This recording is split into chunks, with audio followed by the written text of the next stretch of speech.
Евангелие паводле Марка.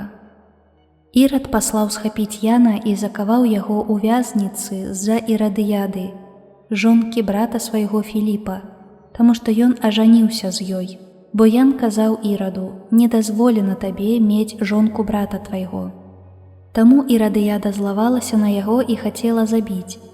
Але не магла, бо Ірад баяўся Яна, ведаючы, што ён чалавек справядлівы і святы, і аберагаў яго.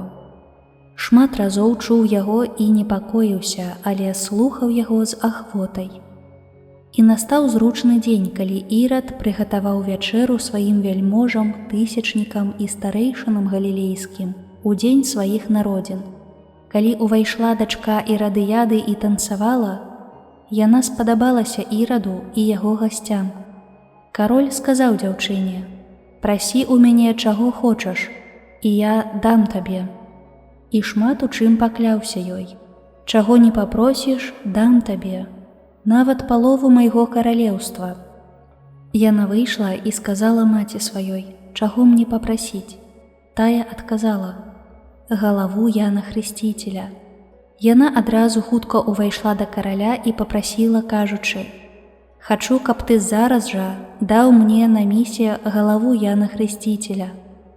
Кароль засмуціўся, але дзеля клятвы і тых, хто быў за сталом, не захацеў ёй адмовіць. Таму адразу кароль паслаў ката і загадаў прынесці галаву Яна. Той пайшоў у вязніцу і адсек яму галаву. Затым прынёс на місе ягоную галаву і аддаў яе дзяўчыне, а дзяўчына аддала яе сваёй маці. Калі пра гэта даведаліся вучні Яна, яны прыйшлі, забралі ягонае цела і паклалі яго ў магілу.